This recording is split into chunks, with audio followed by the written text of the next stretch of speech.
Good evening, जय हिंद आप सभी साथियों को। Welcome to family education tour. Family education tour में आप सभी का बहुत बहुत स्वागत है। नेटवर्क कनेक्टिविटी ठीक न होने के कारण काफ़ी टाइम से हमारी 2-3 दिनों से हमारी जो रेगुलर जो क्लासेस जो थी वो ब्रेक होती जा रही है। ठीक है ना, ये इंटरनेट कनेक्टिविटी का है। इसको सॉल्व आउट कर दिया जाएगा, लेकिन अभी इसमें समय लगेगा, सबसे पहली बात। ठीक है ना, लेकिन आप लोगों की क्लासेस नहीं रुकेंगी, क्योंकि मैं आप लोगों के लिए जो ऑडियो लेक्चर जो है, रिकॉर्डेड लेक्चर जो है, वो आप लोगों के लिए यूट्यूब के माध्यम से भेजता रहूँगा। ठीक है, चलिए फ़िलहाल के लिए बिना टाइम वेस्ट किए हुए आगे क्लास को स्टार्ट करते हैं। ठीक है, आपको पता ही है हम लोग मॉडर्न हिस्ट्री है ना, मॉडर्न हिस्ट्री पढ़ रहे हैं। ठीक है ना, मॉडर्न हिस्ट्री में मुख्य रूप से हम लोगों ने अभी तक देखा जो मुग़ल जो थे, मुग़लों का पतन। ठीक है, इसके अलावा मुग़लों के पतन के पश्चात जो सीमांती जो राज्य जो थे, मुग़लों से कनेक्ट होने वाले जो स्टेट जो थे, प्रांत जिनको हम कह सकते हैं, ये धीरे धीरे करके किस प्रकार से अलग हुए। बंगाल हो गया, अवध हो गया, मैसूर हो गया। ठीक है ना, अप्रत्यक्ष रूप से ही सही, लेकिन हमारे जैसे कि बुंदेलखंड हो गया, मराठास हो गए, इसके अलावा जैसे जो हमारे राजपूत हो गए, सिख हो गए। ठीक है ना, तो मुख्य रूप से मुग़लों से अलग होने वाले कई सारे राज्य थे। मुग़लों का जिस जिस प्रकार से पतन हुआ औरंगजेब की मृत्यु के पश्चात, ये हम लोगों ने आपको बताया।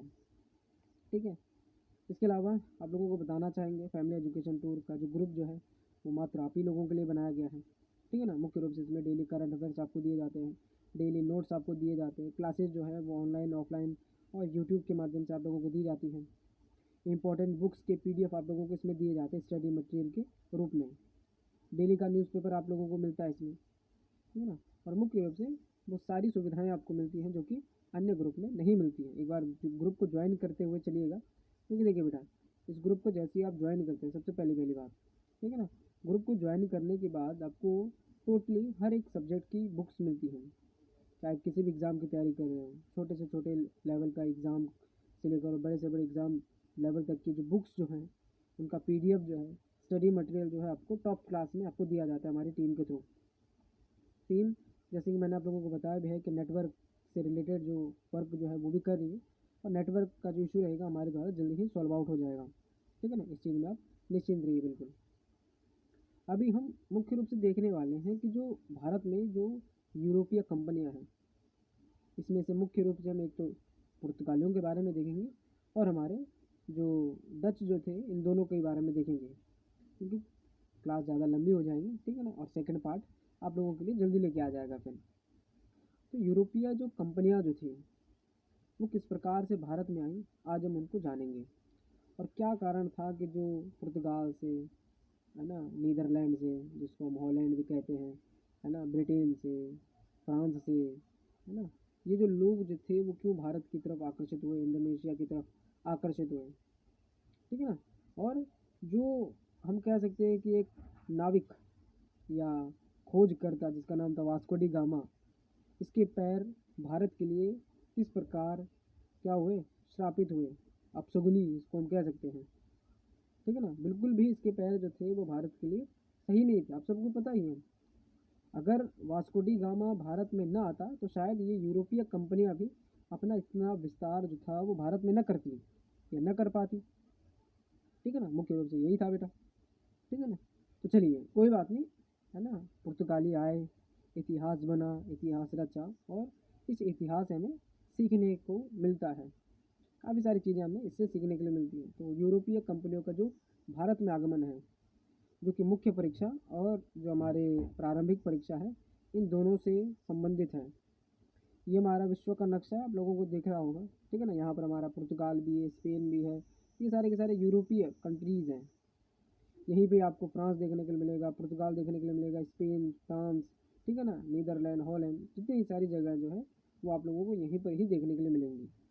और हमारा भारत, प्यारा भारत, इस तरफ, जो कि एशिया का एक हिस्सा है। ठीक है ना, तो ये एक बहुत बड़ा क्षेत्र था यूरोप का, और व्यापार जो था वो भारत की तरफ होता रहा। अगर हम देखें मध्यकालीन से ही, ठीक है ना, तो भारत का जो व्यापार जो था किसके साथ, यूरोपियों के साथ, वो यूनानियों के ज़माने से हुआ करते थे। यूनानी जो थे ना, उनके ज़माने से ही भारत और किसका, हमारे यूरोप का व्यापार हुआ करता था। मुख्य रूप से मध्यकालीन तक की हम बात करें तो मध्यकालीन से जब धीरे धीरे करके हम आधुनिक की तरफ आए, पहले भी बता रखा है कि आधुनिक भारत की जो शुरुआत जो है वो मुख्य रूप से दो कारणों से मानी जाती है। सबसे पहला, जो पुर्तगालियों का या जो विदेशी कंपनियां जो थी वो जब भारत में आई, इनकी वजह से आधुनिक काल माना जाता है, ठीक है ना। और इसके अलावा जब मुगलों का पतन होता है तो समझा जाता है कि भारत में मध्यकाल का पतन हुआ और आधुनिक की शुरुआत हुई। तो जैसे कि मैंने बताया कि भारत का जो व्यापार संबंध जो थे वो मध्यकालीन से ही किसके साथ है, यूरोपियों के साथ है। यूनानियों का हमारे दक्षिण और पूर्वी एशिया के साथ लगातार जो व्यापार जो था वो होता रहता था, ठीक है ना। अभी जो व्यापार जो है वो तुर्की के रास्ते, ईरान के रास्ते कहाँ होता था, भारत में होता था, ठीक है ना। मुख्य रूप से भारत के साथ जो हम कह सकते हैं कि व्यापार करने के लिए दो अलग अलग है ना रास्ते होते थे।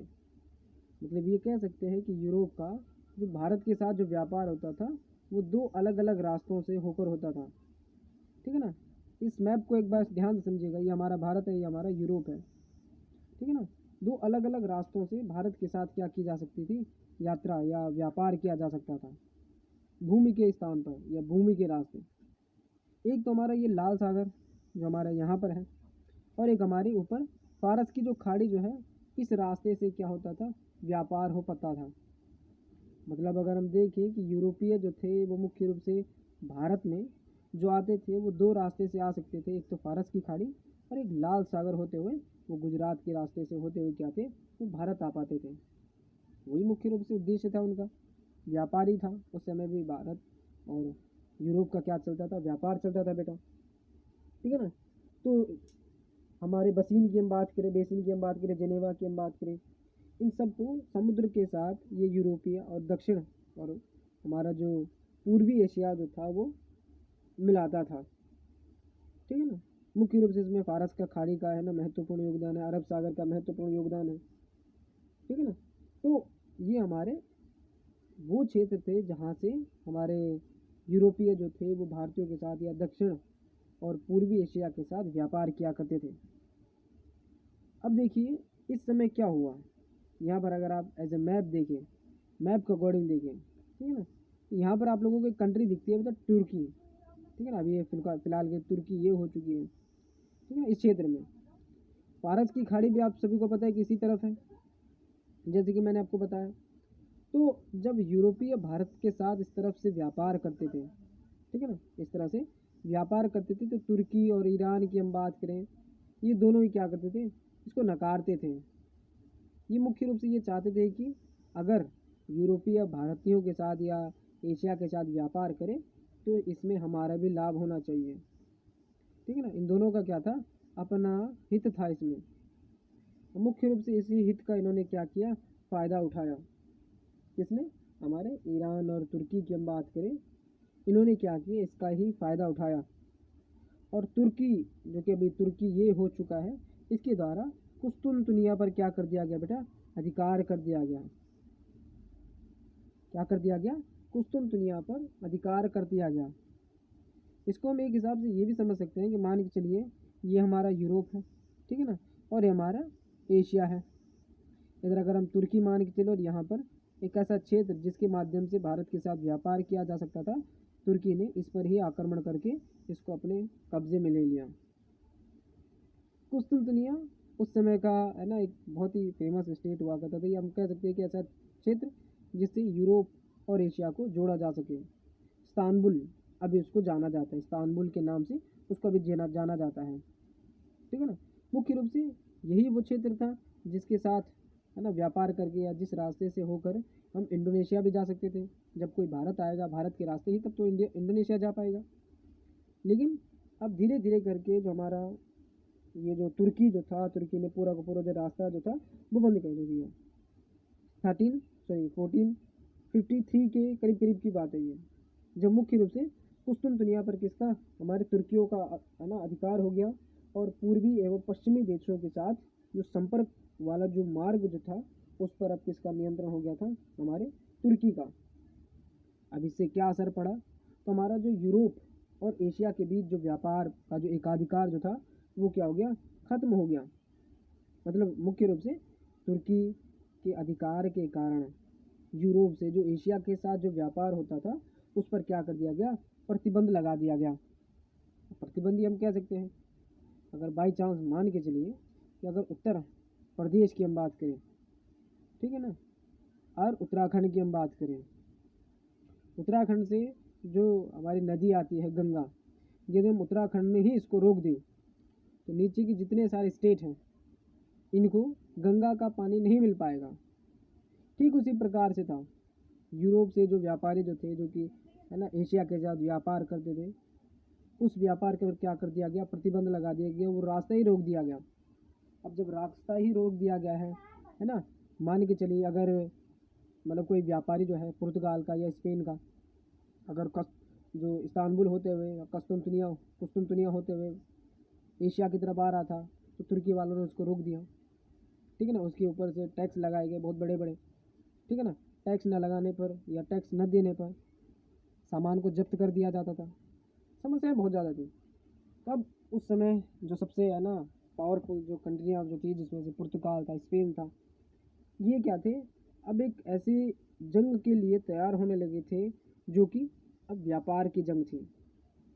कुल मिलाकर उन्होंने सोचा कि यार जब तुर्की जैसा देश जो है वो हमारे व्यापार पर प्रतिबंध लगा देगा तो हम आगे क्या करेंगे अब, क्योंकि एशिया के साथ व्यापार अति महत्वपूर्ण था मसालों के, ठीक है, कपड़ों के लिए, सूती वस्त्रों की बात करें, ठीक है ना, काली मिर्च के लिए, इसके लिए क्या था, ये महत्वपूर्ण था। किसके साथ, एशिया, भारत और हमारे इंडोनेशिया, स्पाइस आइसलैंड कहा जाने वाला, इसके साथ व्यापार क्या था, अति आवश्यक था बेटा। अब जब हमारा तुर्की ने अपनी चाल चली, अब स्पेन और पुर्तगाल में अब क्या होने लगा, खोजें होने लगी, भौगोलिक खोजों का युग शुरू होने लगा। भौगोलिक खोज का मतलब क्या है कि अलग अलग क्षेत्रों की खोज की जाए कि किस तरह से हम एशिया के साथ व्यापार कर सकें। उस समय ना किसी को ये पता था कि दुनिया कैसी है, क्यों है, ठीक है ना, किधर से कहाँ का रास्ता है, क्योंकि चारों तरफ समुद्र है और समुद्र में एक बार चला गया आदमी तो है ना, उस समय तो कंपास भी नहीं था, कंपास भी बहुत है ना बाद में बना बेटा। ठीक है, तो मुख्य रूप से देखा जाने लगा कि जब हमारे जो पुर्तगाल की हम बात करें, स्पेन की हम बात करें, जब ये लोग जो थे जब ये बाहर निकले, भारत की खोज के लिए निकले या भारत को खोजने के लिए जब ये रास्ता ढूंढने लगे, तो मुख्य रूप से एक व्यक्ति जो कि बार्थोलियो डियाज नामक व्यक्ति 1487 की हम बात करें, हिंदी में पता नहीं क्या बोलते उसको, 1487 की हम बात करें, 1487 में एक व्यक्ति जिसका नाम था बार्थोलियो डियाज, जो कि एक पुर्तगाल का व्यक्ति था, इसने कैप ऑफ गुड होप की क्या की थी, खोज की थी। अब ये कैप ऑफ गुड होप कहाँ पर है, तो अगर आप इस नक्शे को देखें सबसे नीचे, ये पुर्तगाल का व्यक्ति यहाँ से होते हुए यहाँ तक आ गया, कैप ऑफ गुड होप यहाँ तक। अभी इसको यहाँ तक का जाने का रास्ता ही नहीं पता था, समझना बेटा। ठीक है, हमारा पुर्तगाल का व्यक्ति जिसका नाम था बार्थोलियो डियाज, ठीक है ना। अबे जो बार्थोलियो डियाज जो है ये पुर्तगाल से निकला, लेकिन कहाँ तक पहुँच पाया, यहाँ तक ही पहुँच पाया। इसके आगे का रास्ता नहीं पता था, क्योंकि अगर आगे बढ़ता तो इधर भी जा सकता था, इधर भी जा सकता था, ये गारंटी नहीं थी, कुछ भी इसके पास दिशा निर्देश नहीं था। तो कैप ऑफ गुड होप तक तो पहुंच गया था, लेकिन इससे आगे नहीं जा पाया। लेकिन हाँ, इसी बार्थोलियो डियाज ने ये तो सुनिश्चित कर दिया कि हाँ यहाँ तक जाने का तो रास्ता है, अफ्रीका के सबसे नीचे तट तक जाने का रास्ता है। और इस व्यक्ति विशेष ने क्या कर दिया, यहाँ का नक्शा भी तैयार कर दिया कि हाँ किस तरफ से कितना हमें मोड़ना है, किस दिशा में जाना है, ठीक है ना। इसका पता जो है वो किसने लगा लिया, बार्थोलियो डियाज ने 1487 तक इसने लगा दिया। इसके पश्चात 1492 की हम बात करें, जो हमारा कोलंबस जो था, इसने भी सोचा कि क्यों ना मैं भी भारत की खोज के लिए निकलूं, ठीक है ना। और भारत की खोज करने के बजाय इसने कहाँ पहुँच गया, अमेरिका पहुँच गया। ये कोलंबस भी यहीं से ही निकला था, ये ध्यान रखना, ठीक है ना। ये हमारे कोलंबस भाई साहब जो थे वो यहाँ से निकले थे, और इसके दिमाग में था कि धरती कहीं ना कहीं गोल है, ठीक है ना। अगर मैं इधर से भी जाऊँगा तो क्यों नहीं ऐसे पहुँच जाऊँगा मैं, क्योंकि धरती गोल है। अब ये जो मैप जो है वो तो आपको है ना चपटा दिख रहा है, चपटा का मतलब लेटा हुआ दिख रहा है। अगर आप इसी को मोड़ दें तो ये धरती की तरह गोल बन जाएगा। तो कोलंबस को पता था कि धरती गोल है, कि अगर मैं इधर से जाऊंगा तो शायद भारत पहुंच जाऊंगा, लेकिन एक भूमि जो उसको बहुत पसंद आई जिसका नाम था अमेरिका, ठीक है ना, उसकी ये खोज कर बैठा, ठीक है ना। तो अमेरिका का खोज का जो श्रेय जो जाता है वो किसको जाता है? कोलंबस को ही जाता है बेटा।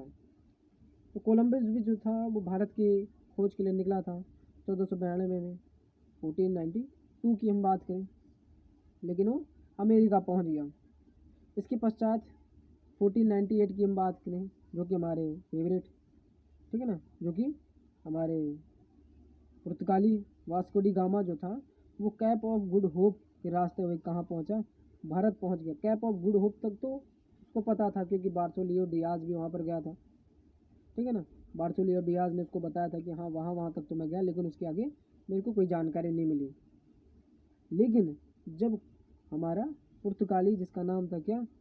Vasco D gamma, Vasco D gamma जब मुख्य रूप से कैप ऑफ गुड होप तक पहुंचा तो वो 1 दिन रुका, 2 दिन रुका, तीसरे दिन या चौथे दिन की हम बात करें, तुक्के से उसको भारत का एक व्यापारी, गुजराती व्यापारी मिल गया जिसका नाम था अब्दुल मनीक, ठीक है ना। अब्दुल मनीक की हम बात करें, उसकी मदद से वो कहाँ पहुंचा? भारत पहुंचा, क्योंकि अब्दुल मनीक तो पहले भी व्यापार करता था। आप समझ रहे हैं इस चीज़ की कहानी को, ठीक है ना। कहानी क्या है कि अगर हम देखें, ये हमारा यूरोप हो गया, ठीक है ना, और ये हमारा एशिया हो गया, और ये हमारा अफ्रीका हो गया। भारतीयों का भी व्यापार होता था यूरोप के साथ, और यूरोप का भी व्यापार होता था भारतीयों के साथ। मतलब भारतीय वस्तुएं यूरोप और यूरोप की वस्तुएं भारत आती थी। अब बीच में तुर्की ने जब एकाधिकार जो था वो प्राप्त कर लिया, बीच में रास्ता बंद कर दिया, तो भारतीय भी उस तरफ नहीं जा पाए। तो भारतीयों ने दिमाग लगाया क्यों ना हम इस अफ्रीका की तरफ, क्योंकि कई सारे कंट्रीज यहाँ पर भी थे, तो इन कंट्रियों को क्या किया जाए? अपना सामान बेचा जाए, ठीक है ना।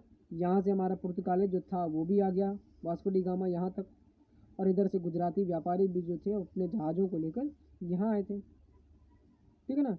तो दोनों का क्या हुआ? एक दूसरे के साथ संपर्क बना, और वास्को डी गामा को पता चला कि जो अब्दुल मनीक नामक जो व्यक्ति जो है वो भारत से आया है और गुजरात का निवासी है और गुजरात का व्यापारी है। अब दोनों के बीच दोस्ती हुई और अब्दुल मनीक ने ये स्पष्ट कहा कि हाँ चलो हम तुम्हें कहाँ लेके चलते हैं? अपने यहाँ लेके चलते हैं। कहाँ लेके चलते हैं? अपने यहाँ भारत लेके चलते हैं। और भारत की खोज के लिए हमारे जो अब्दुल मनीक के साथ, जो कि उसका पथ प्रदर्शक था, उसको दिशा निर्देश देने वाला था, अब्दुल मनीक यदि मदद न करता तो शायद वास्को डी गामा भारत 1498 में तो नहीं ही पहुँचता शायद।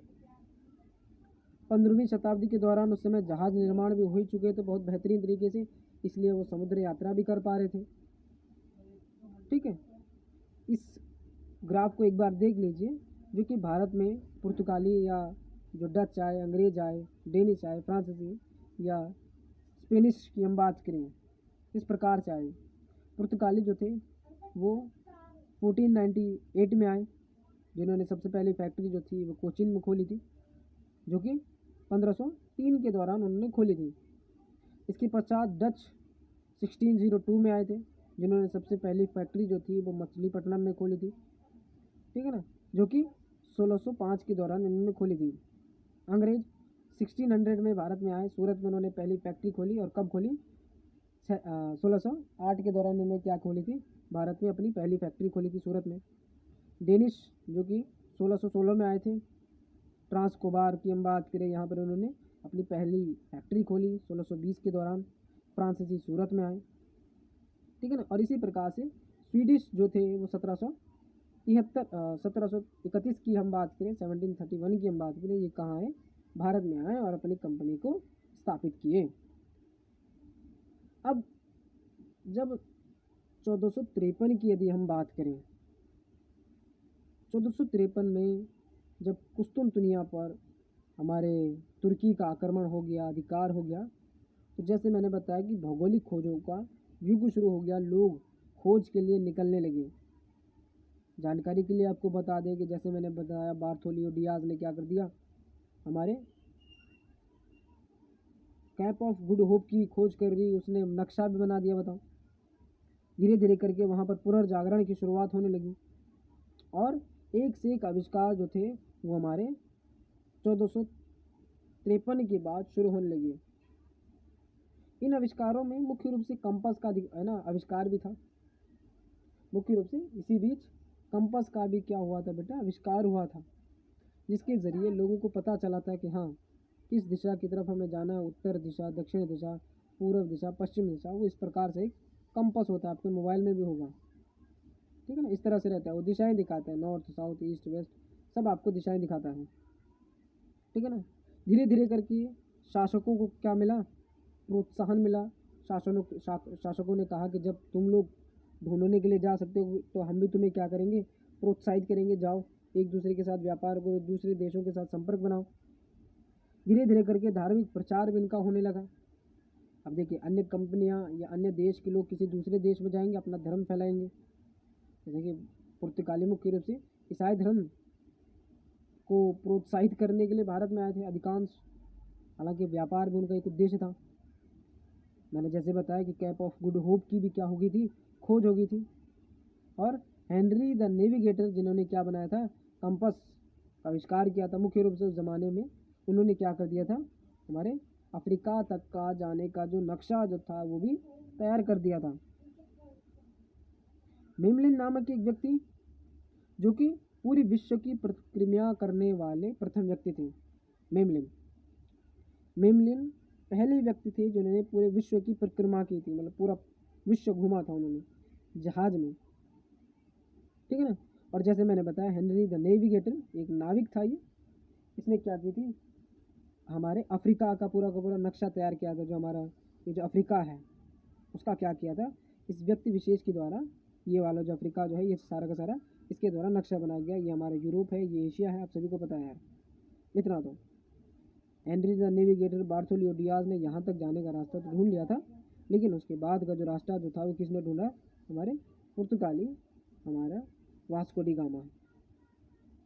अब पुर्तगालीज या पुर्तगीज जो थे वो भारत में आए, क्या करने आए, क्यों आए, क्या इनकी स्ट्रेटजी थी, इसको हम क्लियर करेंगे। सबसे पहली बात, जो वास्को डी गामा जो था ये जब भारत में आया बिल्कुल अलग स्थिति में आया बेटा। जैसे कि मैंने आपको बताया अब्दुल मनीक की मदद से वो कहाँ पहुँचा, भारत पहुँचा, है ना। हमारे कालीकट नामक क्षेत्र में वो पहुँचा। 17 मई 1498 को कहाँ पहुँचा, केरल के कालीकट नामक एक क्षेत्र में वो पहुँचा। वहाँ पर एक राजा हुआ करते थे जिनकी जो हम कह सकते हैं कि जात की हम बात कर सकते हैं या सर नेम की हम बात करें। जैसे कि उत्तर भारत में मुग़लों को क्या कहा जाता था, बहादुर कहा जाता था, ये बादशाह कहा जाता था, है ना। नवाब कहा जाते थे बंगाल के, है ना।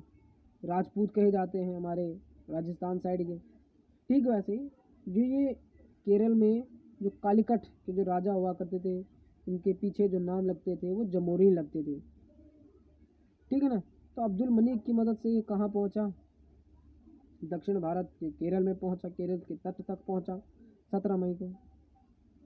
अब जैसे ही ये तट पर पहुँचा इधर हमारे तुर्की वालों को इस बात की खबर लग गई कि भाई साहब जब यूरोप का और एशिया का भूमि के रास्ते से व्यापार मैंने बंद कर दिया, या हम लोगों ने भूमि के रास्ते व्यापार बंद कर दिया, तो उन्होंने पानी के रास्ते क्या कर दिया, अपना रास्ता ढूंढ लिया बेटा। तो तुर्की लोग जो थे वो फिर से जेलिस फील करने लगे कि यार फिर से जीत गए कौन, पुर्तगाली और स्पेनिश, ठीक है ना। क्योंकि स्पेन के भी कई सारे ऐसे आविष्कारक थे, खोजकर्ता थे जो कि इधर उधर चले गए थे, अमेरिका भी चले गए थे, ठीक है। अब तुर्की वालों ने अब्दुल मनीक के साथ साथ हमारे जमोरीन को भी क्या की थी, है ना, एक धमकी तरह से दी थी कि अगर इनको तुमने पनाह दी या इनके साथ व्यापार करने की कोशिश की तो तुम्हारे लिए अच्छा नहीं होगा। जमोरीन ने तुर्की वालों की बातों को इग्नोर किया, ठीक है ना। अब्दुल मनीक ने भी कहा कि छोड़ो हम तुम्हारे साथ व्यापार ही ना करते, हम नीचे नीचे से अरब सागर से होते हुए दक्षिण अफ्रीका चले जाएंगे, अफ्रीका साइड चले जाएंगे, यूरोप के साथ उसी तरफ से हम व्यापार करेंगे, हम तुम्हें पूछते ही नहीं है। तो तुर्की वाले भी ज़्यादा फोर्स नहीं करते थे, क्यों, क्योंकि तुर्की वालों को भी भारत के साथ व्यापार करना था, फ़ायदा तो उनका भी था, ठीक है। अब धीरे धीरे करके जैसे जैसे हमारे वास्को डी गामा की हम बात करें और कालीकट के राजा जमोरिन की हम बात करें, जब इनकी दोस्ती बढ़ी तो हमारे कहा जाता है कि जो वास्को डी गामा जो था वो अपने यहाँ से कुछ गिफ्ट लेके आया था, गिफ्ट तोहफे लेके आया था जमोरिन के दिए गए। जमोरिन बहुत ज़्यादा खुश हुआ भाई साहब उस समय, ठीक है ना। जमोरिन जो था वो बहुत ज़्यादा प्रसन्न हुआ कि हाँ पहली बार कोई विदेशी हमारे यहाँ आया और हमारे लिए कुछ तोहफे लेके आए। बहुत मतलब ये हम कह सकते हैं कि कहीं अचानक से कोई विदेशी टपक जाए और हमारा मित्र बन जाए तो थोड़ा सा अलग से एटीट्यूड होने लगता है। तो जमोरिन ने कहा कि वास्को डी गामा तेरे को यहाँ से जो लेना है आधे से ज़्यादा डिस्काउंट दिया जाएगा। अपनी जनता को कह दिया कि वास्को डी गामा को जो चाहिए है ना, जो लेके जाना चाहता है, जितना लेके जाना चाहता है ले के जाए। जमोरिन के पास और अब्दुल मलिक के पास कुछ जहाज़ जो थे वो भी उसको दिए गए ताकि वो अपने जहाज़ में रख के क्या कर सके, अपना सामान लेके जा सके।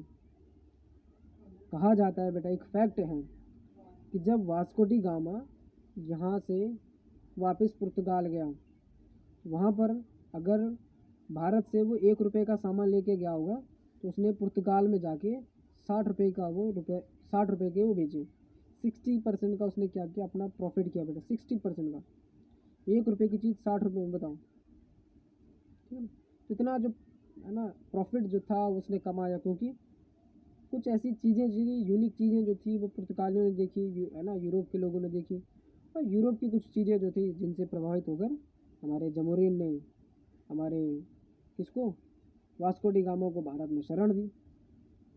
मुख्य रूप से भारत आने के इसके 2 ही कारण थे, एक तो आर्थिक कारण और एक धार्मिक कारण। आर्थिक कारणों में व्यापार संबंधी था और धार्मिक कारणों में ईसाई धर्म का प्रचार था। अब सभी को पता है कालीकट के राजा ने उसका क्या किया, जमोरिन ने उसका क्या किया, स्वागत किया, और तुर्की वालों ने उसको क्या किया, क्रिटिसाइज़ किया, बोला भाई साहब हम क्या करेंगे, तुम्हें छोड़ेंगे नहीं। अब ये मैप ढंग से देखना है, ये जो ये वाला रास्ता है, ये वाला, ठीक है ना, जस्ट फ्यू मिनट, ठीक है। अगर हम देखें बेटा हमारे ये वाले रास्ता, ये ठीक है, ये वाला, ठीक है ना, तो ये जो रास्ता है ये पुर्तगाल से आने वाले व्यक्ति, हमारे जो वास्को डी गामा है इसका आने का रास्ता है ये वाला, ठीक है ना। ये वाला जो है जिसको मैं और रेड कलर कर रहा हूँ, ये हमारे पुर्तगाल के व्यापारी या व्यक्ति हमारे वास्को डी गामा का आने का रास्ता है, जो कि यहाँ से होते हुए यहाँ तक जाता है, ठीक है। सीधा सीधा आया जमोरिन की, है ना, जो क्षेत्र जो है वहाँ पर आया, अब्दुल मलिक की मदद से आया तो सीधा सीधा आया। अब जाते समय पता है उसको थोड़ा बहुत तकलीफ़ें हुई। तकलीफ़ें क्या हुई है, देखो ऐसे ऐसे घूमता घूमता जाया, ये घूमता घूमता गया सच में, ठीक है ना, इतना घूमते घूमते गया ये, क्योंकि इसको एक तो दिशा नहीं मिल रही थी, क्योंकि है ना जाते समय दिशा दिखाने वाला कोई नहीं था, ठीक है ना। जो हमारे गुजरात के जो व्यापारी जी थे जिसका नाम था अब्दुल मलिक, उसने कहा था कि चला जा, जैसे तो आया था वैसे चला जा, लेकिन जाते समय थोड़ा बहुत उसको तकलीफ़ें हुई, कई सारी जगहों में वो रुका भी था। उसने अपने जहाज़ों को ठिकाने में लगाया, डायरेक्ट फिर यहाँ से कहाँ गया, पुर्तगाल गया, ठीक है ना। तो ये हमारा क्या है, अफ्रीका, जिसका नक्शा पहले ही है ना हेनरी द नेविगेटर के थ्रू बना दिया गया था। ये हमारे ये वो हिस्सा है, ठीक है ना, जहाँ से हमारे यूरोपीय लोग व्यापार करते थे, है ना, अरब सागर से होते हुए, फारस की खाड़ी से होते हुए, ठीक है ना, हरमुज से होते हुए। लेकिन समस्या कब हुई, जब हमारे जो तुर्की की हम बात करें, तुर्की के द्वारा इस क्षेत्र पर क्या कर दिया गया, कब्जा कर दिया गया। तो ये मैप को आप ध्यान से समझिएगा बेटा, जो हमारे वास्को डी गामा के आने का रास्ता ये रहा, ठीक है ना, और जाने का रास्ता ये रहा, ठीक है ना, ये गया और ये आने वाला। यहाँ तक आप लोगों ने समझा। अब धीरे धीरे करके जब वास्को डी गामा भारत पहुँच गया, भारत से 60% का प्रॉफिट लेके कहाँ गया, यूरोप गया। तो यूरोप में जो राजा वगैरह जो थे उनको पता चल गया कि भाई साहब ये जो है ना वास्को डी गामा जो है कहीं ना कहीं से तो आ गया, उसने बताया नहीं कि मैं भारत गया था, ये ध्यान रखना, उसने किसी को बताया नहीं कि मैं भारत गया था, लेकिन किसी न किसी प्रकार से लोगों को पता चल गया, क्योंकि 1502 में वो दोबारा भारत आ गया, बताओ यार, ठीक है ना, कब आया, 1502 में वो दोबारा भारत आया था, वास्को डी गामा 2 बार भारत आया। तो पता चल गया, प्रशासन को पता चल गया, राजाओं को पता चल गया कि भाई साहब हमारे यहाँ का एक आदमी जो है वो भारत चला गया, और उसने खोज कर ली। पहले तो उसका बहुत बढ़िया तरीके से सम्मान हुआ कि चलो ठीक है तूने बढ़िया काम किया, ठीक है ना। अब इस बढ़िया काम के साथ साथ अब पुर्तगाली जो लोग जो थे, पुर्तगाल के जो राजा जो थे, इन्होंने क्या किया, भारत के लिए अब अपनी जो एक कंपनी जो थी, कंपनी ना भी समझे हम, एक व्यापारिक संगठन इसको हम कह सकते हैं, जिसको इन्होंने नाम दिया पुर्तगाली ईस्ट इंडिया कंपनी। ठीक है। अब इन्होंने क्या किया, जो पुर्तगाली जो ईस्ट इंडिया कंपनी जो है, इसको क्या कर दिया, भारत भेज दिया। मुख्य रूप से वास्को डी गामा की हम बात करें, इन्होंने अपना है ना क्या था, पर्चा वहाँ पर लहराया, और वहाँ के जो शासक जो थे, जिनका नाम था मैनुअल प्रथम, मैनुअल प्रथम के द्वारा क्या किया गया, ये घोषणा की गई कि हम क्या करेंगे, एक व्यापारिक संगठन जो है वो कहाँ भेजेंगे, भारत भेजेंगे, और इन व्यापारिक संगठनों का अपने आप में क्या रहेगा, एक मतलब प्रशासक रहेगा जो इनको यहाँ वहाँ पर मैनेज करेगा। ठीक है ना। तो मैनुअल प्रथम की हम बात करें, जो कि उस समय के पुर्तगाल के शासक हुआ करते थे, उन्होंने है ना केंद्र बनाया, एक संगठन बनाया और कहा कि जाओ, तुम कहाँ जाओ, भारत जाओ, और भारत में अपना व्यापार करो बेटा। ठीक है ना। अब व्यापारी जो थे वो भारत में आए, और सबसे पहले पुर्तगाल के गवर्नर जनरल बनकर आए फ्रांसिस्को डी अल्मीडा। सबसे पहला व्यापारी जो था वो हमारे वास्को डी गामा जो था, लेकिन वास्को डी गामा के पश्चात तो पुर्तगाल का जो एक गवर्नर या वायसराय, कुछ भी कह सकते हैं आप इसको, ठीक है ना, ये कौन आया, फ्रांसिस्को डी अल्मीडा आया। अब इस फ्रांसिस्को डी अल्मीडा की यदि हम बात करें, तो इस व्यक्ति के द्वारा सबसे पहले युद्ध किए गए कई सारे। सबसे पहले इसके द्वारा चौल का युद्ध किया गया, 1508 की हम बात करें तो इसने क्या किया गया, सबसे पहले युद्ध किया गया। ये खुद आया था कब, 1505 की हम बात करें। 1502 में तो मैंने जैसे बताया था कि दोबारा वास्को डी गामा दोबारा भी भारत आया था। 1505 से लेकर 1509 तक ये क्या था, भारत का मतलब पुर्तगालियों का गवर्नर रहा है। ठीक है ना। तो 1508 की हम बात करें, इसके द्वारा चौल का युद्ध लड़ा गया। द्वीप का युद्ध भी इसी के द्वारा लड़ा गया था, जो कि 1509 के दौरान इसने लड़ा था। गुजरात के शासक के साथ भी इसने क्या किए थे, युद्ध किया था बेटा। गुजरात के शासकों के साथ किसने, पुर्तगालियों ने। मुख्य रूप से पुर्तगालियों की सेना बहुत ज़्यादा मजबूत थी, इन्होंने क्या कर दिया, गुजरात के शासक को हरा कर, है ना, क्या कर दिया, अधिकांश जो क्षेत्र जो था हमारे द्वीप का, है ना, इसको क्या कर दिया, अपने हिस्से में रख लिया। ठीक है ना। धीरे धीरे करके इनके द्वारा एक पॉलिसी चलाई गई, जिसको इन्होंने नाम दिया ब्लू वाटर पॉलिसी, शांत जल की नीति इसको हम कहते हैं। ठीक है ना। मुख्य रूप से शांत जल नीति का सीधा अर्थ है कि हम पीसफुली क्या करेंगे, हमारा व्यापार करेंगे, लेकिन हुआ नहीं ऐसा।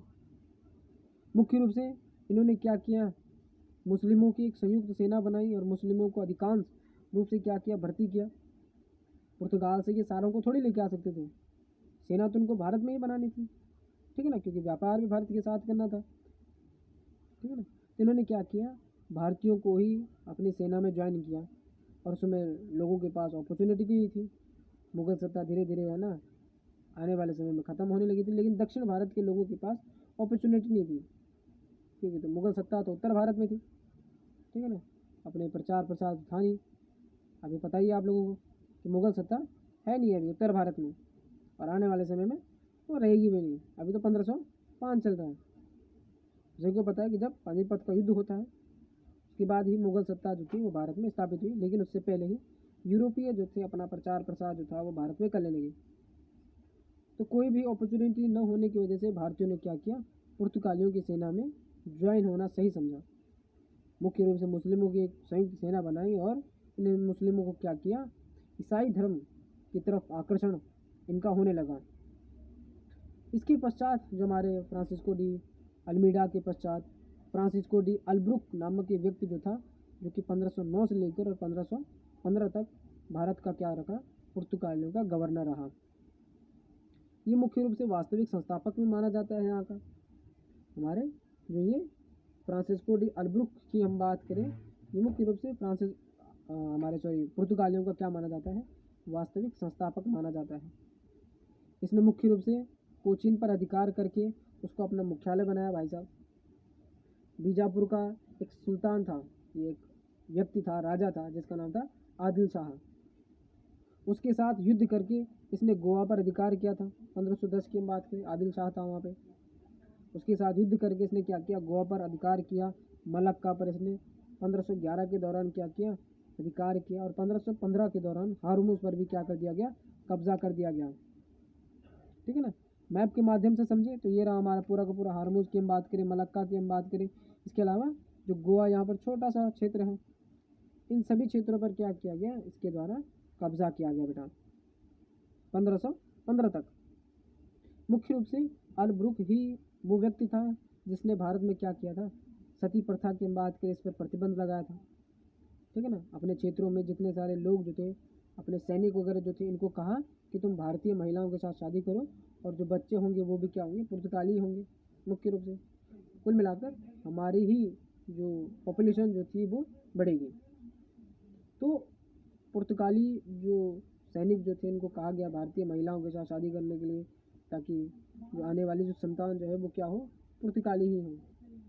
ठीक है ना, हालांकि उसका जन्म भारत में हो, लेकिन जो पिता जो है पुर्तगाली है, तो मुख्य रूप से पुत्र भी जो रहेगा पुर्तगाली रहेगा।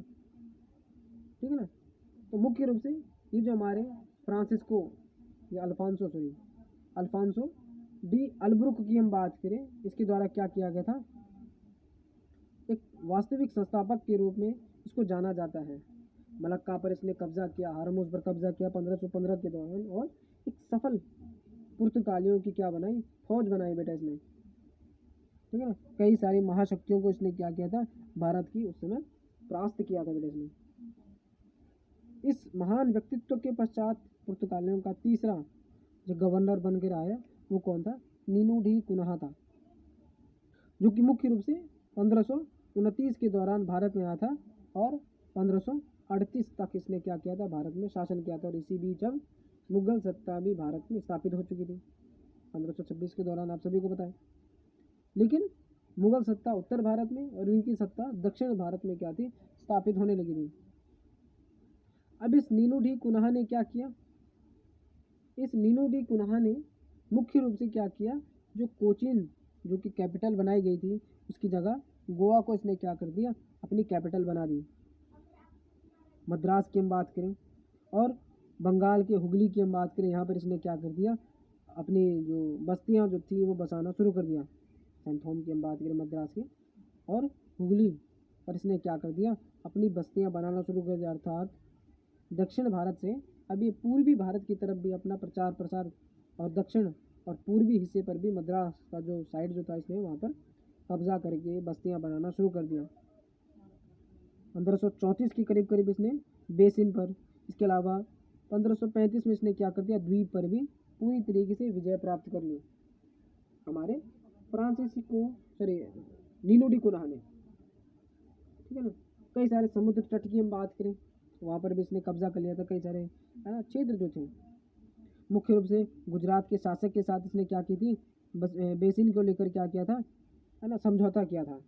ये ध्यान रखना, गुजरात के शासक के साथ नीनू डी कुनहा ने क्या किया, बेसिन को लेकर समझौता किया था कि दोनों के दोनों आपस में बांट लेते हैं। ठीक है ना, लेकिन ये जो नीनू डी कुनहा जो है, इसने कहा कि इस बेसिन को आधा आधा बांटेंगे तो बीच में एक दीवार होनी चाहिए। ठीक है ना, तो गुजरात का शासक जो था, इसने मना कर दिया कि दीवार नहीं होनी चाहिए बीच में, आधा आधा बांटेंगे तो ऐसे बांटेंगे, कोई दिक्कत नहीं है, दीवार नहीं होनी चाहिए बीच में। ठीक है ना, लेकिन नीनू डी कुनहा तो दीवार बनाना चाहता था। ठीक है ना, इसी बीच जब समझौता हो रहा था तो कहा जाता है कि जो गुजरात के जो शासक जो है वो समुद्र में डूब गए, और डूबकर उनकी क्या होगी, मौत होगी। और अधिकांश जो बेसिन जो था वो किसके कब्जे में आ गया, हमारे फ्रांसिस्को के कब्जे में हो गया। ये हमारा गुजरात का हिस्सा, ये हमारा क्या नाम है इसका, गोवा का हिस्सा, आप सभी को पता है। ठीक है ना, इधर हमारा मद्रास हो गया, इधर हमारा हुगली हो गया। ये कुछ ऐसे क्षेत्र हैं जिनकी जानकारी आप लोगों को होनी चाहिए। ठीक है, तो ये मैंने आप लोगों को बताया उस समय जब पुर्तगालियों के द्वारा भारत में मुख्य रूप से अपना प्रचार प्रसार किया जाने लगा। ठीक है ना, अब एक सिस्टम जो था जिसको कार्टज आल्मीडा पद्धति के रूप में इसको जाना जाता था, जो कि मुख्य रूप से भारत में पुर्तगाली लेके आए। मुख्य रूप से ये एशिया और व्यापार पर बहुत गहरा प्रभाव डालता था। यूरोप और एशिया के बीच जो व्यापार जो था, इस पर बहुत गहरा प्रभाव डालता था। उस समय पुर्तगाली जो थे अपने आप को सागर का क्या समझते थे, जो अरब सागर जो है उसका क्या समझते थे, है ना, स्वामी समझते थे। क्योंकि मुख्य रूप से यदि हम ये वाला हिस्सा देखें, ये वाला हिस्सा अधिकांश किसके पास था, पुर्तगालियों के पास था। ये वाला हिस्सा, पूर्व का ये वाला हिस्सा जो है पश्चिम वाला, ठीक है ना, ये वाला हिस्सा जो था अधिकांश किसके पास था, हमारे यूरोपियों के पास था, मतलब पुर्तगालियों के पास था। तो इस क्षेत्र से जो भी आता था, ठीक है ना, इसको हम अगर दूसरे वाले मैप पे भी देखें, ये वाला हिस्सा, ठीक है ना, ये वाला जो हिस्सा जो है भारत का, ये वाला, ये हमारे अरब सागर वाला। अगर व्यापार करने के लिए कोई भी यूरोपीय इस तरफ से आता था तो उसको अरब सागर होते हुए आना पड़ता था। हिंद महासागर तो नीचे है, अरब सागर होते हुए उसको भारत में आना पड़ता था। तो मुख्य रूप से हमारे पुर्तगालियों ने क्या किया, ये स्कीम की कि भाई साहब जो भी अरब सागर से होते हुए भारत आएगा वो क्या करेगा, एक परमिट लेगा। विदाउट परमिट किसी को भी क्या नहीं होगी, एंट्री नहीं होगी। बिना परमिट के अगर कोई भी अरब सागर में दिखा तो उसकी जो चीज़ें जो थी उससे छीन ली जाती थी, है ना, उसका जो सामान जो था वो जब्त कर दिया जाता था, ठीक है ना। और मुख्य रूप से यदि परमिट आपके पास है सपोज, ठीक है ना, तो पुर्तगालियों के जहाज़ अरब सागर में घूमते रहते थे। अगर कोई लुटेरा वगैरह जो है लूट के मतलब उद्देश्य से अगर किसी भी व्यक्ति को, है ना, लूटना चाहते हैं तो ये पुर्तगाल उसकी रक्षा करते थे। कहते थे कि यदि तुम बिना परमिट के आओगे तो हम तुम पर प्रतिबंध लगा देंगे, इधर से नहीं आना बिना परमिट के। और अगर परमिट लेके आ रहे हो तो बीच में अगर कोई डाकू वगैरह मिलता है तो उनसे हम तुम्हारी रक्षा करेंगे, क्योंकि पूरे अरब सागर में किसके लोग थे, पुर्तगालियों के लोग थे, सारी की सारी सेना उसी की थी। दक्षिण भारत के अरब सागर में इन्होंने मुख्य रूप से क्या था, पुर्तगालियों ने अपनी नौसेना को स्थापित कर रखा था बहुत बेहतरीन तरीके से। इसी वजह से मुगलों को भी क्या करना था पड़ता था, इस परमिट का, है ना, अनुपालन करना पड़ता था, है ना। मुख्य रूप से जब पुर्तगाली जो थे और हमारे मुग़ल जो थे अगर ये भी व्यापार करते थे अरब सागर से होते हुए, मुग़लों को भी क्या करना पड़ता था, परमिट लेना पड़ता था। बताओ, हमारे क्षेत्र में ही हमसे परमिट लेते थे। कहा गया था साफ साफ पुर्तगालियों के द्वारा कि परमिट अगर आपके पास है और काली मिर्च और गोला बारूद भी है तो तुम्हारे ऊपर क्या किया जाएगा, है ना, सज़ा दी जाएगी तुम्हें, ठीक है ना, तुम्हें क्या दी जाएगी, सज़ा दी जाएगी। विदाउट परमिट बिल्कुल भी क्या नहीं करनी है, एंट्री नहीं करनी है, कहाँ पे, हमारे अरब सागर में। इसी बीच आप सभी को पता है कि जब पुर्तगाली आए तो कई सारी चीज़ों को भारत में लेके आए, जिसमें से मुख्य रूप से प्रिंटिंग प्रेस की शुरुआत जो है वो हमारे इन्हीं के द्वारा मानी जाती है। इन्होंने हमें क्या दिया, प्रिंटिंग प्रेस दिया बेटा। प्रिंटिंग प्रेस के अलावा इन्होंने जहाज़ निर्माण का कार्य इन्हीं के द्वारा किया गया था, है ना। भारत के दक्षिण भारत में अधिकांश जो जहाज़ निर्माण जो थे उस समय इन्हीं के द्वारा किए गए थे। इसके अलावा मक्का की हम बात करें, पपीता, संतरा, आलू, काजू, इसके अलावा तंबाकू की हम बात करें, अनानास, मूंगफली की हम बात करें, ये सारी की सारी चीज़ें जो थी वो पुर्तगाली ही भारत में लेके आए, ठीक है ना। तंबाकू की हम बात करें, पपीता, मक्का की हम बात करें, ये पहले भारत में नहीं थी। इन्हीं को ही तो देखकर भारतीय जो थे वो आकर्षित हुए और कहा कि हाँ कुछ नई चीज़ें हमारे लिए आ रही हैं, ठीक है ना। हालांकि अब तो तंबाकू का अधिकांश चीज़ों का उपयोग अब भारत में होने लगा है, खुद भी उत्पादन करने लगे, अब किसी दूसरे देश पर हम डिपेंड नहीं है। लेकिन उस समय लोगों को क्या थी, ये नई चीज़ें लगती थी, ये सारी की सारी चीज़ें। मुख्य रूप से कुछ देन भी है पुर्तगालियों की, जैसे कि हमारे प्रिंटिंग प्रेस, ठीक है ना, जो कि आजकल के ज़माने में बहुत महत्वपूर्ण है, ठीक है ना। इसके अलावा धीरे धीरे करके जब अन्य यूरोपीय कंपनियों का भारत में आगमन हुआ, हमारी पुर्तगाली जो कंपनी जो थी, ये मर्चेंट्स एडवेंचर की हम बात करें या ईस्ट इंडिया कंपनी या यूरोप और एशिया के बीच जो व्यापार स्थापित करने वाली पुर्तगाली ईस्ट इंडिया कंपनी का धीरे धीरे करके पतन हुआ। कारण यही कि डच, अंग्रेज और फ्रांसीसियों का ये क्या नहीं कर पाए, है ना, मुख्य रूप से मुकाबला नहीं कर पाए, प्रतिनिधित्व नहीं कर पाए ठीक से अपना, और अन्य कंपनियों की शक्ति इनके सामने क्या थी, इनकी शक्ति जो थी वो बहुत ज़्यादा छोटी थी था। और तो और डचों से भी क्या नहीं थे, ये ठीक से लड़ नहीं पाए, डच भी इनसे पावरफुल थे, नौसेना तो बहुत खतरनाक थी लेकिन अब फिर भी। इसके अलावा इनकी जो अपनी खुद की धार्मिक नीति जो थी, इन्होंने क्या कर दिया, भारतीयों के अंदर फूट फैलानी शुरू कर दी, है ना। कहा जाता है कि इन्हीं पुर्तगालियों के द्वारा जो गोवा की हम बात करें, वहाँ पर जो मंदिरें हुआ करती थी उनको तोड़कर, है ना, वहाँ पर चर्च बनाए गए, ठीक है ना। मुख्य रूप से जो ईसाई धर्म का, है ना, प्रचार प्रसार करने लगे थे यहाँ पे लोग, भारतीयों को ज़बरदस्ती ईसाई धर्म, है ना, कबूल कराने के लिए, है ना, ये मजबूर करते थे, ठीक है ना। तो ईसाई धर्म की शिक्षा इनको दी जाने लगी थी। जो भी सैनिक जो था पुर्तगालियों की सेना में था भारतीय, उनको कहा जाता था कि ईसाई बन जा भाई साहब, अच्छा रहेगा। तो धार्मिक चीज़ों पर कभी भी बोलना नहीं चाहिए। और यही पुर्तगालियों के पतन का एक प्रमुख कारण था। पुर्तगालियों के पतन का एक प्रमुख कारण क्या था? हमारी धार्मिक नीतियाँ थी, ठीक है ना। अब धार्मिक नीतियों के साथ साथ यदि हम देखें ब्राज़ील की खोज, आप सभी को पता है कि उस समय ब्राज़ील की खोज हो गई थी। जैसे कि मैंने बताया कि 1453 के बाद भौगोलिक खोजों का निर्माण होने लगा, भौगोलिक खोजें होने लगी, अलग अलग क्षेत्रों की खोज हुई, अमेरिका, भारत और ब्राज़ील, इंडोनेशिया, कई सारी जगहों की खोज हुई, जिनमें से ब्राज़ील की खोज भी एक महत्वपूर्ण घटना थी। और इस ब्राज़ील की जो खोज हुई थी, इसने पुर्तगालियों को बहुत ज़्यादा आकर्षण दिया और पुर्तगाली जो थे वो मुख्य रूप से ब्राज़ील के साथ अब व्यापार करने में सक्षम हुए और भारत के साथ मुख्य रूप से उन्होंने छोड़ ही दिया था। अब सभी को पता है कि भारत से भी जो पुर्तगाली जो थे वो बहुत देर में गए थे। यदि हम देखें स्वतंत्रता प्राप्ति के पश्चात जब अंग्रेज भी जो थे वो 1947 के दौरान भारत को क्या करके गए थे, क्विट करके गए थे, ठीक है ना। भारतीय जो थे अंग्रेज जो थे वो 1947 तक भारत को छोड़ के गए थे। अगर हम पुर्तगालियों की बात करें, कोचीन है ना, कन्नूर की हम बात करें, गोवा, चटगांव द्वीप, दमन, इन सब पर इनके द्वारा क्या किया गया था, अधिकार किया गया था।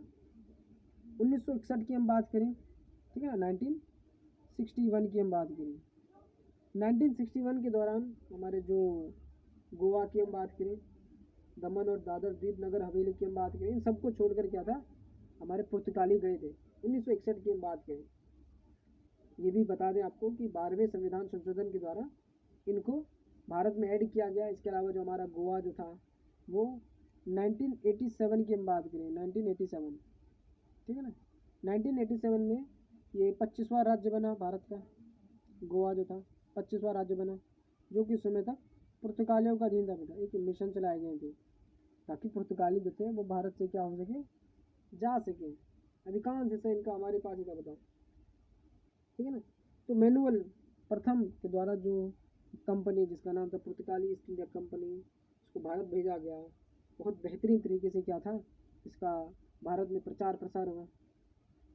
पुर्तगालियों का पहला व्यक्ति जो कि भारत आया था, जिसका नाम था क्या, वास्को डी गामा। दूसरा पुर्तगाली जो कि भारत में पैर रखने वाला था, जिसका नाम था पेड्रो अल्वारेज कैब्राल।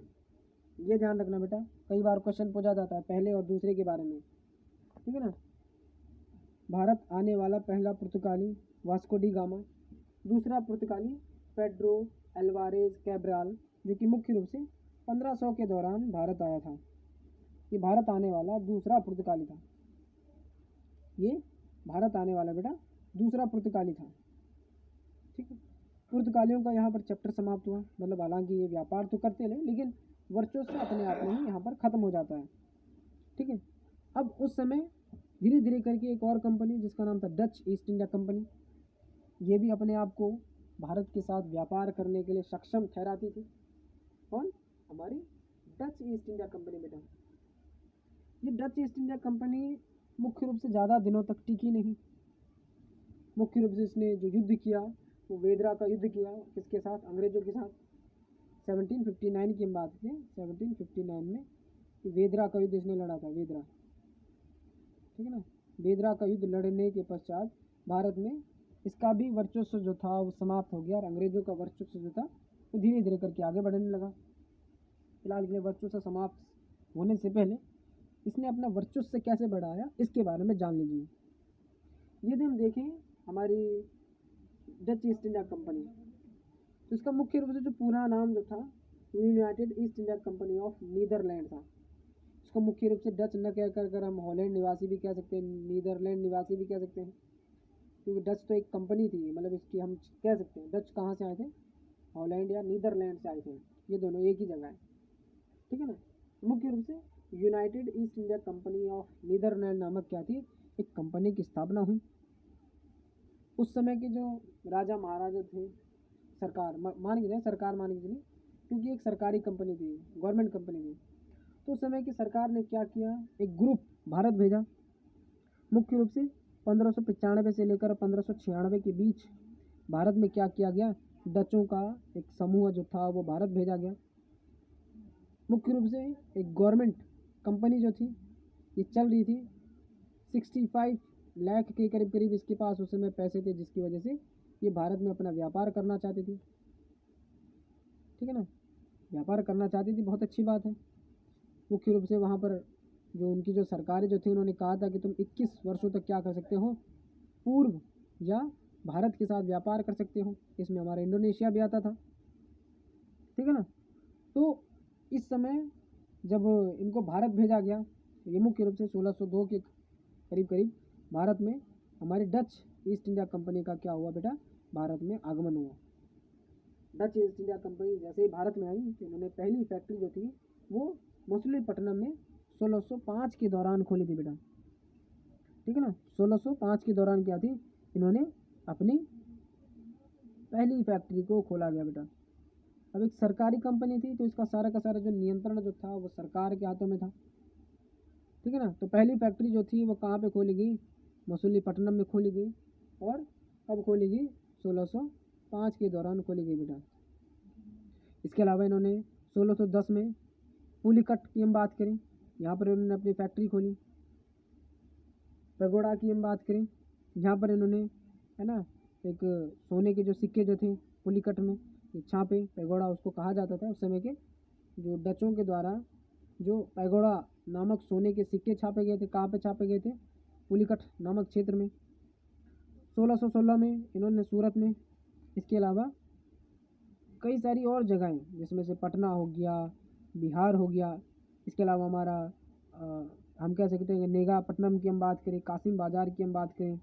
ठीक है ना, कई सारी जगहों में इनके द्वारा क्या की गई थी, फैक्ट्रियाँ स्थापित की गई थी। हुगली की हम बात करें, चिनसुरा को इन्होंने व्यापारिक केंद्र बनाया था अपना, चिनसुरा को तो।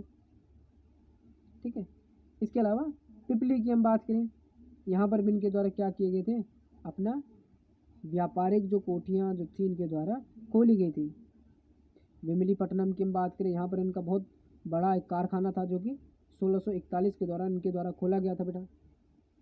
बहुत बेहतरीन इनकी फैक्ट्रियाँ थी, एक हाई लेवल वाली, क्योंकि गवर्नमेंट कंपनियाँ थी, है ना, और गवर्नमेंट कंपनी मतलब गवर्नमेंट के थ्रू इनको फंड दिया जाता था।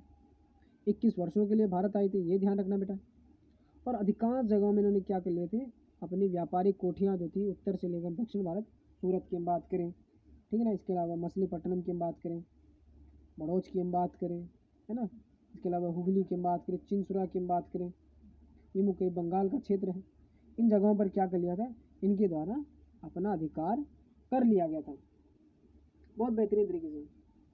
मुख्य रूप से हमारे जो डच जो थे वो सबसे पहले तो काली मिर्च और मसालों का व्यापार करने के उद्देश्य से भारत में आए थे, लेकिन धीरे धीरे करके इनको लगा कि इससे काम नहीं बनेगा और कपड़ों का व्यापार भी हमें करना चाहिए।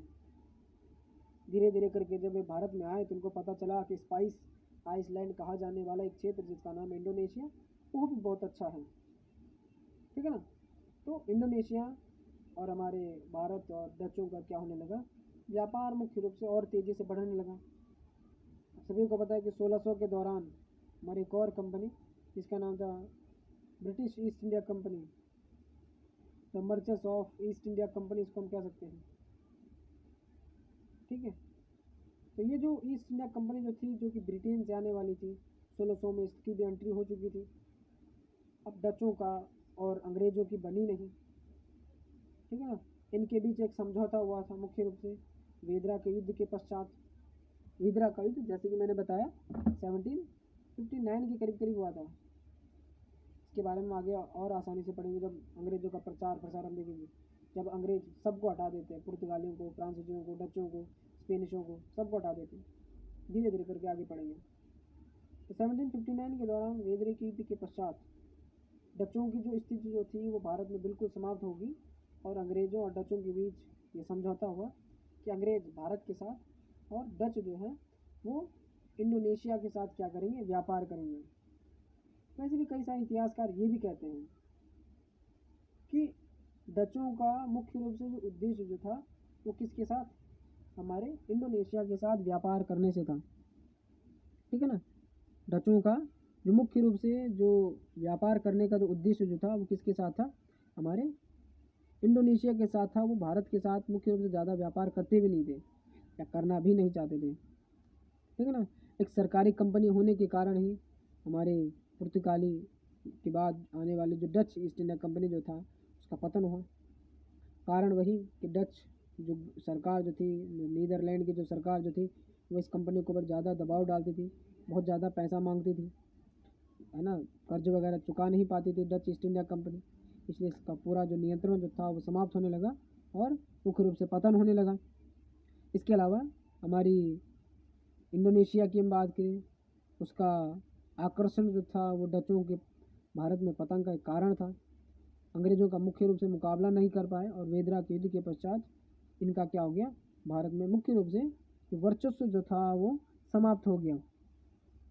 ये कुछ ऐसे क्षेत्र हैं जैसे कि मैंने बताया, सूरत हो गया, ठीक है ना, ये गुजरात वाला है ना, इधर हमारा चिंसुरा की हम बात करें, हुगली की हम बात करें, ठीक है ना, ये मद्रास की हम बात करें, मसूलीपट्टनम की हम बात करें, ये कुछ ऐसे क्षेत्र थे जहाँ पर पुर्तगाली और डचों ने क्या किए थे, अपने जो व्यापारिक कोठियाँ जो थी वो स्थापित की थी, ठीक है ना। तो मुख्य रूप से हम लोगों ने विस्तार से जाना डचों के बारे में, पुर्तगालियों के बारे में, है ना। और अगली क्लास में हम लोग किसके बारे में देखेंगे, हमारे अंग्रेज़ों के बारे में देखेंगे, और जो फ्रांसीसी जो थे, स्पेनिश जो थे, उनके बारे में हम लोग देखेंगे, ठीक है ना। इंटरनेट कनेक्टिविटी थोड़ी सी स्लो चल रही है, जैसे कि मैं आपको पहले भी बता चुका हूँ, ठीक है ना। क्लासेस जो थी वो आप लोगों को यूट्यूब पर अपडेट होती जाएंगी, ठीक है ना। कृपया करके चैनल को सब्सक्राइब करें ताकि आने वाले जो वीडियो जो है उसका नोटिफिकेशन आपको सबसे पहले मिले, ठीक है ना। फैमिली एजुकेशन टूर का ग्रुप ज्वाइन करने के लिए आप इस नंबर पर भी क्या कर सकते हैं, कॉल या SMS कर सकते हैं, जिनके माध्यम से आप, है ना, क्या कर सकते हैं, ज्वाइन कर सकते हैं। यूट्यूब पर क्लासेस जो थी वो अपडेट होती रहेंगी, है ना, आगे से आपको कोई भी प्रॉब्लम नहीं आएगी बेटा, ठीक है ना। इस PDF को आपको टेलीग्राम और व्हाट्सएप ग्रुप के माध्यम से क्या है आप लोगों को दी जाएंगी। व्हाट्सएप ग्रुप को जरूर ज्वाइन करना, उसका जो लिंक जो है डिस्क्रिप्शन में दे दिया जाएगा, टेलीग्राम चैनल का भी, है ना। और जितने सारे फैमिली एजुकेशन टूर के ऑफिशियल जो लिंक्स जो हैं, जो कि सोशल मीडिया लिंक्स हैं, वो आपको डिस्क्रिप्शन में दे दिए जाएंगे, ठीक है। फिलहाल के लिए मिलते हैं बेटा नेक्स्ट क्लास में, तब तक के लिए जय हिंद आप सभी को।